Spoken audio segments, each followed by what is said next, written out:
Les amis, bonjour à tous, j'espère que vous allez bien et que tout se passe pour le mieux pour vous. Les conséquences. Qui sont les traîtres? Qui sont les véridiques? Quelle est la justice? Que faut-il faire? C'est un petit peu les questions que je me pose dans cet épisode. Franchement, c'est un épisode où il y a eu vraiment beaucoup d'émotions. Beaucoup d'émotions, franchement les dernières minutes elles étaient très dures, il se passe des choses.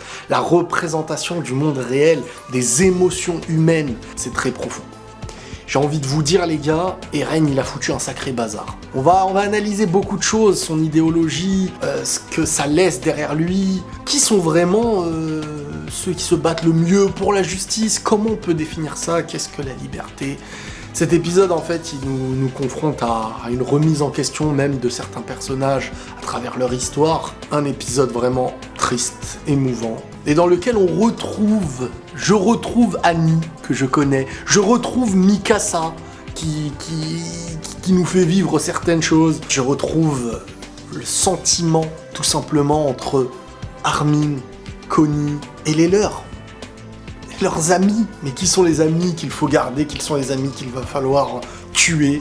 J'ai envie de dire une confrontation face à la réalité qui ne peut pas te laisser faire ce que tu as envie, parce que si tu fais ce que tu as envie dans cet épisode-là, et Armin, il prendrait dans ses bras les deux autres là qui étaient en face de lui, pareil pour Connie, et tout le monde se prendrait dans les bras, mais il y a une réalité, et au fond tu as des sentiments pour les personnes à côté de toi, que tu considères encore aujourd'hui comme des amis. Mais toi, tu vas te battre pour une chose, et lui se bat pour autre chose, et c'est comme, j'ai envie de dire, presque aujourd'hui.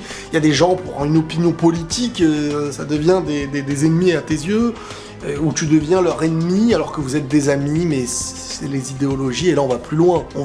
Mais bref, on va aller dans l'ordre des choses. Quelle souffrance, et qui sont les traîtres de cet épisode, les amis? Parce que c'est le titre de l'épisode, hein, si je me trompe pas. Traîtres. En fin de compte, on peut, quand je dis on, je me mets dans l'eau de ceux qu'on voit, hein, les Armin et tout ça, on peut être considéré comme les traîtres pour l'autre. Parce qu'en fait, quand tu réfléchis bien, Armin et les siens sont en train d'essayer d'aller stopper Eren, qui à la base est leur ami et à la base celui qui fait tout ça pour l'île. Mais est-ce que la cause sauver l'île qui est positive devra te faire accepter ce qui est causé ailleurs, détruire le monde? D'une certaine façon, l'île de Paradis a toujours grandi en pensant que c'était le monde, qu'il n'y avait plus rien autour. Et là, peut-être qu'Eren, il va accomplir ce qu'on lui a dit comme mensonge depuis tout petit. Il n'y a rien autour, il n'y a que des titans. À l'intérieur de là où vous êtes, c'est ce qui reste du monde. Ah d'accord. Bon on se retrouve dans 10 ans les gars. Dans 10 ans je vais vous montrer que ça va être la réalité, il veut détruire tout. Bon, le personnage de Frock, les gars, Furoku, est devenu vraiment très charismatique. Il dégage le méchant qui est presque impossible à atteindre, impossible à arnaquer, celui qui, on dirait vraiment, il y a Eren dans son projet et en dessous il y a Frock. Et celui-ci, il est toujours le rempart à ce que toi t'as envie de faire. Il est le mur qui t'empêche d'aller plus loin. Cette fois-ci, tu vas essayer de faire un plan pour essayer de faire, tu vas faire une stratégie pour essayer de l'avoir, et tu sens que le mec, il est pas dans son truc, il est capable de tuer n'importe qui aujourd'hui, il est soumis à la cause d'Eren, et il l'accepte aveuglément. Mais moi, ce que je comprends pas, et là j'ai envie d'y venir dans cette vidéo, et pour moi c'est presque une incohérence, vous me comprendrez, moi ce que je comprends pas, c'est est-ce que Eren aujourd'hui, et pourquoi Eren aujourd'hui a des gens qui le défendent? Pourquoi il est l'originel?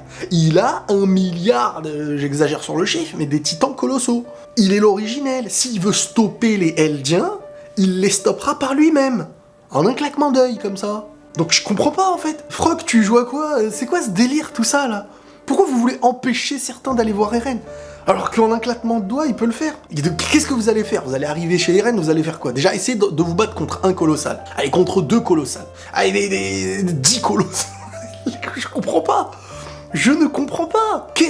Pourquoi t'es là? Non, n'y allez pas. On va donner notre vie pour que vous n'embêtez pas Eren pendant son terrassement. Mais vous ne pouvez rien faire. Qu'est-ce que vous voulez faire? Alors, de quoi ils ont peur? Est-ce qu'il y a un point faible au final?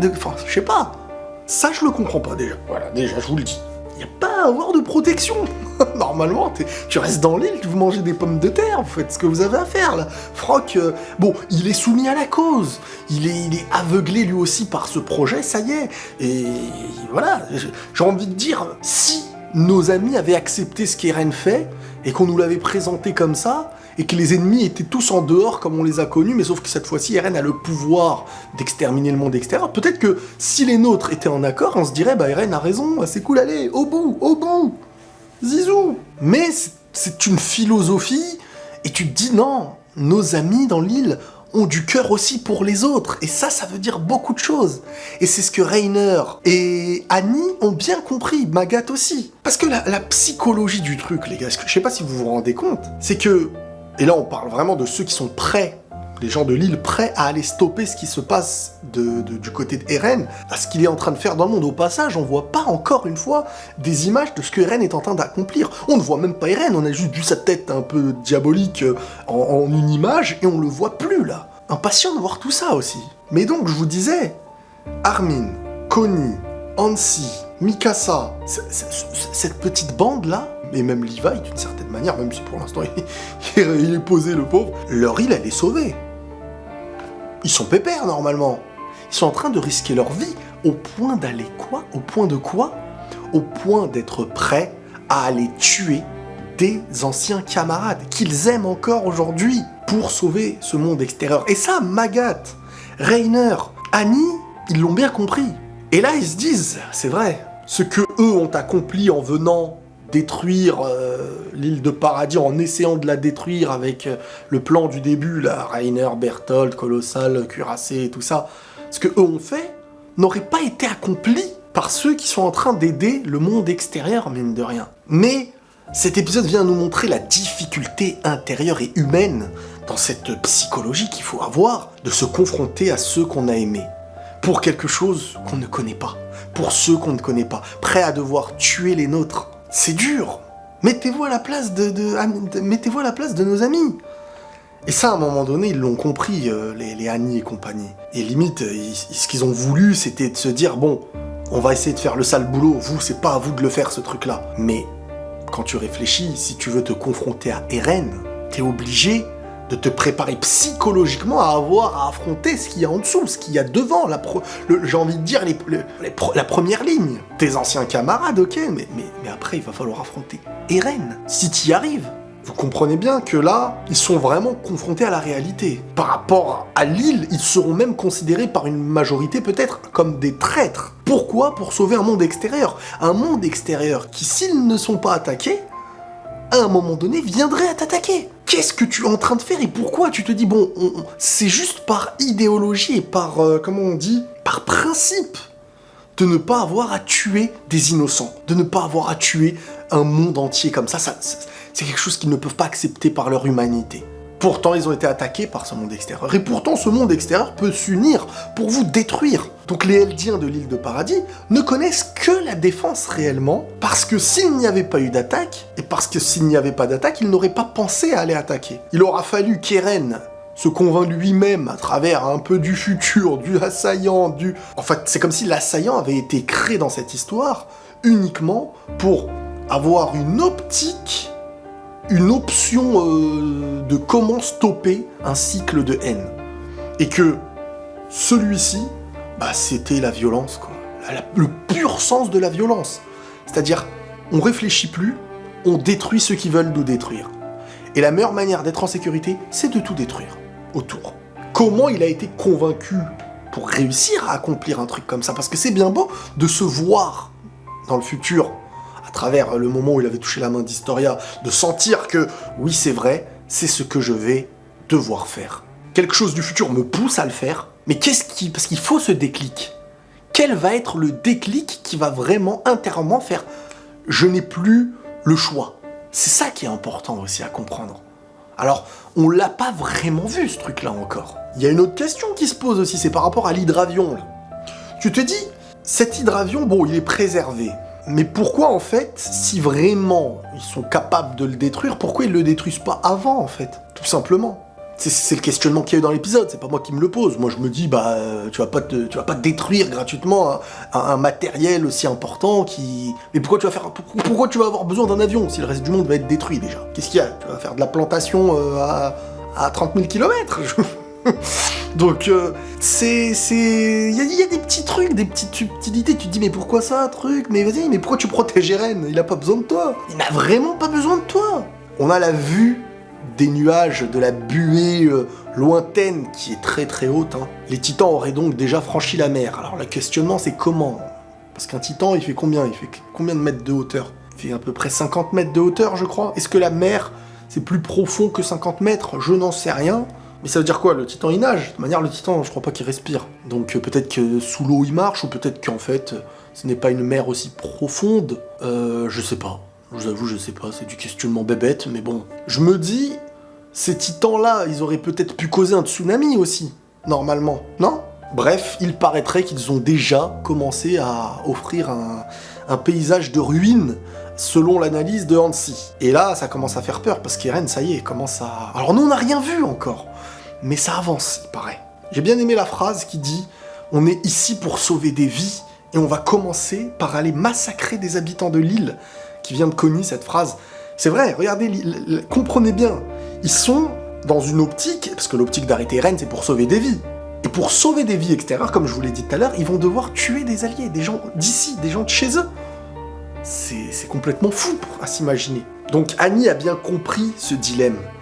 Et ils vont essayer de leur empêcher. Sauf que là, même Magat, qui a remis en question sa psychologie et les échanges qu'ils ont pu avoir la nuit d'avant, sur l'idée de qu'est-ce que servir à la justice, dans le fait de tenter de se justifier, et en fin de compte de ne pas regarder la réalité en face.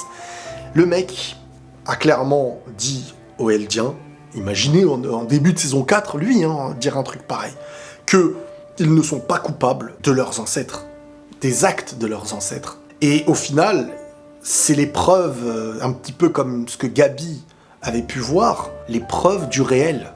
À l'intérieur de l'île de Paradis, ils ont vu des personnes qui vivaient dans leur monde, isolés de tout à la base, et qui ont subi, sans savoir, à cause de leurs ancêtres, selon le peuple extérieur, qui estime ce peuple-là comme une menace, comme des démons, et donc ils se sont fait attaquer. Eux n'avaient aucune optique de faire quoi que ce soit, au point même où ceux qui se propageaient ce pouvoir étaient dans une optique de pacte de non-agression.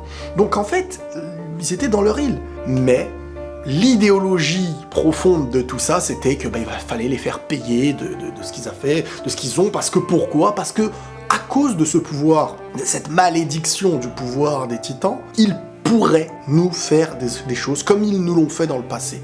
Et on connaît la politique, la stratégie. Si en face, même s'ils ne te font rien, ils ont une arme capable de te détruire, t'es pas en paix. T'as besoin d'être plus puissant. Si tu veux être une puissance, tu peux pas les laisser avoir une puissance, voilà, ils sont là, et s'ils veulent, ils peuvent te faire un chantage.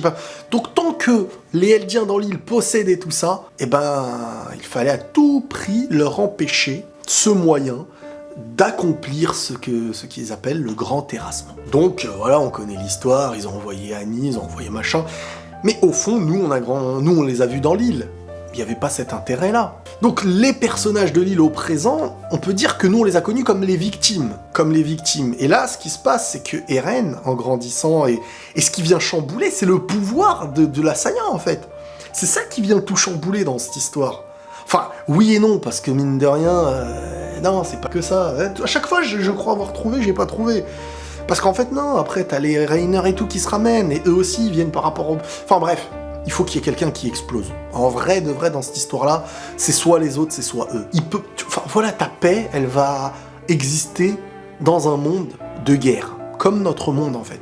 C'est-à-dire que nous, on vit notre paix, mais ça n'existe pas la paix à 100% de tout le monde sur Terre.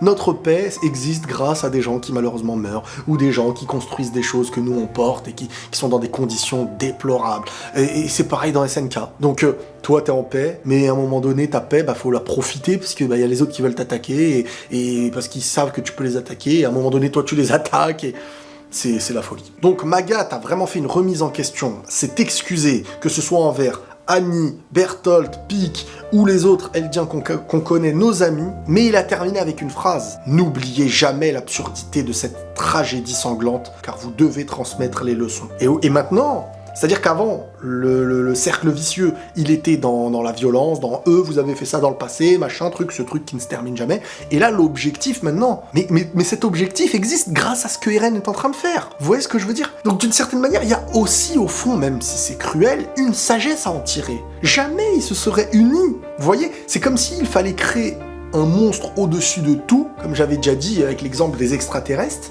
Vous ramenez des extraterrestres sur Terre, les humains vont mettre de côté leur conflit pour s'unir. Et là, bizarrement, ils vont se rendre compte qu'ils sont capables de s'unir et d'éloigner toute histoire de frontières ou de couleur de peau. Et là, c'est pareil ce qui est en train de se passer. Avec Magath, avec les Mars, les Eldiens et tout. Non, union totale. Mais dans le lot, il y a ceux qui sont convaincus par le projet d'Eren. Et c'est dur d'être quelqu'un qui vit dans l'île de paradis et de vouloir sauver l'extérieur. Parce que tu es un traître dans ton île, et à l'extérieur, tu es déjà perçu comme un démon. Donc le démon de l'extérieur, le démon veut venir sauver ceux qui veulent le tuer. On a aussi Kiyomi Azumabito quand elle exprime que la paix espérée n'est que temporaire sur l'île, qu'au final tout reprendra assurément tôt ou tard. Comme quoi en fait, c'est bien beau ce que vous faites, vous allez détruire le monde, mais quoi qu'il arrive, vous ne pourrez pas, et moi je l'interprète comme ça, sur Terre, la planète Terre n'est pas un paradis. Il y aura toujours ce cycle de haine. Il y aura toujours une puissance d'un côté qui viendra.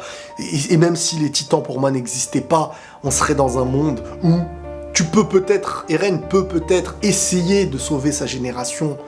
Mais au final, ce cycle, tant que l'humain existe, il ne peut pas... c'est pas le paradis sur Terre. C'est comme ça. Bon, on va maintenant aller dans la séquence Armin-Connie avec leurs deux potes, anciens potes, Daz et Samuel. Et déjà, rien que dès le début, quand ils vont aller vers l'avion et qu'ils se confrontent à eux deux, déjà, ils les appellent par leur prénom. Ça vient à nous montrer directement le lien. Ils se connaissent. Et là, c'est là que tout commence pour moi. Oh là là, c'est dur. Franchement, cette séquence, elle est hyper dure. Déjà, le rapport qu'il y a dans le truc, on les voit là, Daz et Samuel, ils font autant de peine que Armin et Connie à mes yeux. Sauf que d'un côté, t'as ceux qui veulent protéger leur île, et qui sont, voilà, ils se disent, on peut pas vous laisser nous trahir, et vous allez sauver ceux qui veulent nous tuer, donc c'est ce que vous voulez, là. Et tu vois dans le regard de Samuel ou Daz, là, je sais plus comment il s'appelle, l'autre, tu vois, celui qui attache et qui détache les explosifs. Et franchement, il est tout crispé, tout... Tu vois, il fait des choses parce qu'il faut les faire, mais à la fois... Tu vois, même quand ils espèrent du fond du cœur, et pour moi, ils sont plus dans l'espoir, Daz et Samuel, que Connie et Armin ne les trahissent pas, que l'inverse. Ils sont en train de se dire, bon, d'accord, vous avez besoin du truc et tout, mais au fond, ils se disent, parce que vous auriez peut-être pu trahir pour faire peut-être stopper Eren, mais au fond, ils espèrent tellement pas. Et quand ils se rendent compte, à l'appel de Frock, qu'en fin de compte, il y a une trahison, ils sont là, ils se disent, mais pourquoi? Mais du fond du cœur, tu le sens, le truc, tu vois. Vous nous avez trahis, Connie. Tu vois, il lui dit droit dans les yeux, les larmes aux yeux. Pourquoi vous faites ça? Je croyais qu'on était des amis. Et t'as Connie derrière qui pète les plombs en disant, mais nous sommes des amis. Vous êtes nos amis. Mais ça, et bon... Sans parler d'Armin qui se fait tirer dessus. Déjà, il n'y a pas eu trop de censure et tout. On nous a montré un peu des images. Armin dans un état qu'on a rarement vu comme ça. Et les séquences de regard, de larmes aux yeux, de crispation. On aurait pu mettre de meilleures musiques. Hein. On aurait pu mettre de meilleurs instrus pour rendre ces scènes-là hyper légendaires. Je trouve les instrus qui sont pas mauvaises. Hein. Mais sincèrement, il y a des thèmes qu'on a connus dans l'Attaque des Titans dans ces séquences-là. Elles auraient été vraiment 10 fois mieux. Elles auraient marqué la scène comme never. Je suis pas hyper fan des instrus saison 4. Perso. Je trouve qu'on a... Alors oui, on est dans un nouveau monde un petit peu, saison 4, partie 1, partie 2. On est un peu dans un nouvel univers SNK, nouveau design, mappa, nouvel instru, truc, futur, un peu, maintenant c'est un peu le futur et tout. Mais quand même, on avait toujours eu cet esprit SNK. Des fois elles reviennent, hein, mais elles reviennent moins qu'avant, certaines instrus hyper connus qui mettent des frissons, quoi. Et donc, ce moment est la confrontation à la réalité. C'est-à-dire que dans notre monde, à nous, on est amis. C'est une réalité, mais il y a une autre réalité à côté. Et ce chemin-là, pour vous, c'est de nous empêcher, et pour nous, c'est d'aller au bout. Et ça fait boum. On revient sur la phrase de Bertolt, le souvenir d'Armin, quand Bertolt disait « il faut que quelqu'un le fasse, il faut que quelqu'un se salisse les mains ». Et à chaque fois, on comprend un petit peu le passé, parce que le passé, c'est un peu le futur, vu que c'est une boucle. C'est une boucle, toute cette histoire, une boucle de haine. Et donc, d'un côté, ce que les anciens gardent, ceux qui ont été... le pouvoir qui a été renversé, disaient des choses que ressentent maintenant le nouveau pouvoir. Et les anciens titans connus comme Bertolt, qui disent des choses que ceux d'après vont connaître. C'est un cercle vicieux, ce qu'on t'a fait chez toi, tu le fais ailleurs, ce que t'as ressenti là-bas, ils l'ont ressenti ici. C'est l'histoire de l'humain. En fin de compte, c'est l'histoire de l'humain. Et on termine cet épisode avec Reiner et Annie qui se transforment en titans. Et je vous le dis, le plaisir de revoir Annie en titan en mode elle se tient la nuque et elle met des coups de des high kicks, c'est un plaisir sans nom. Parce que Annie, déjà que je l'aime bien, et son titan, je trouve qu'il nous réévoque la nostalgie d'avant, le SNK du passé qu'on aimait aussi, lui, d'une autre manière, la menace titan, les interrogations qu'on avait, et les voir à côté, le retour cuirassé, Annie, le féminin, les deux qui apparaissent derrière, boum, derrière Frock, en mode Frock, c'est vraiment le dernier rempart maintenant qui se pose face à Eren.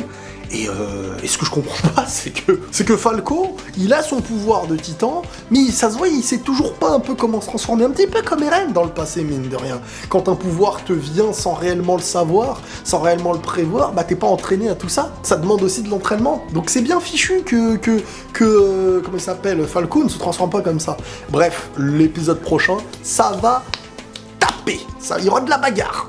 La bagarre comme vous l'aimez, parce que vous n'aimez que l'action. Hein. Vous, quand c'est des épisodes calmes, il faut juste réfléchir, vous aimez pas regarder mes vidéos. Hein. Bravo, non, je rigole. Bref, un épisode riche en émotions, intéressant, beaucoup de philosophie et de compréhension. Et j'ai envie de vous dire que la prochaine fois, ça va être, je pense, mouvementé et qu'on approche de la fin. Beaucoup de débats vont arriver. Prenez tous soin de vous, les amis, et la paix sur vous.